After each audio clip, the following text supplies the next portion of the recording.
জনতার গণবিপ্লবের মুখে গত 5 আগস্ট পদত্যাগ করে ভারতে চলে যান সাবেক প্রধানমন্ত্রী শেখ হাসিনা। সম্প্রতি সামাজিক যোগাযোগ মাধ্যমে শেখ হাসিনার পদত্যাগ সংক্রান্ত একটি পত্র ভাইরাল হয়েছে। তবে এই পদত্যাগ পত্রকে ভুয়া দাবি করছে আওয়ামী লীগ। পাশাপাশি গণমাধ্যম এই বিষয়ে সংবাদ প্রকাশ করার সমালোচনা করেছে দলটি। সোমবার আওয়ামী লীগের ভেরিফাইড ফেসবুক পেজে দেওয়া এক পোস্টে শেখ হাসিনা পদত্যাগ সংক্রান্ত পত্রটি ভুয়া দাবি করে দলটি।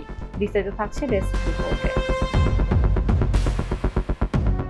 আওয়ামী লীগের পক্ষ থেকে বলা হয়, দেশের টিভি চ্যানেলের ফেসবুকে এরকম অপরিপক্ক এডিটেড কোনো পদত্যাগ পত্র প্রকাশ এটি দৈন্যতা মাত্র।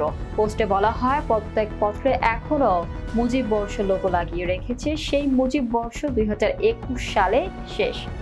এছাড়া ভুয়া এই পদত্যাগ পত্রটি অত্যন্ত অস্পষ্ট। পদত্যাগ পত্রের ভাষায় যা মন চায় তা লিখে পাবলিক করা হয়েছে। ওই পত্রে শেখ হাসিনার স্বাক্ষরটিও গুগল থেকে নেওয়া দাবি করে বলা হয়, এতে স্পষ্ট দেখা যাচ্ছে মূল পেজের সঙ্গে স্বাক্ষরের অংশের পিক্সেলের পার্থক্য রয়েছে। আর 5 আগস্ট ছিল 21 শ্রাবণ, কিন্তু পদত্যাগ পত্রে উল্লেখ করা হয়েছে 20 শ্রাবণ। পোস্টে আরো বলা হয়, দেশের মিডিয়াকে এরকম নগ্নভাবে ব্যবহার করে নিজেদের হাসির পাত্র বানাবেন না। শেখ হাসিনা পদত্যাগ করার যে আনুষ্ঠানিকতা সেই সময় নেননি। তিনি সোজা তেজগাঁও থেকে বিমানে করে ভারতে গেছেন। এসব বাদ দিয়ে বরং দেশের সমস্যার সমাধান করার আহ্বান জানাচ্ছি।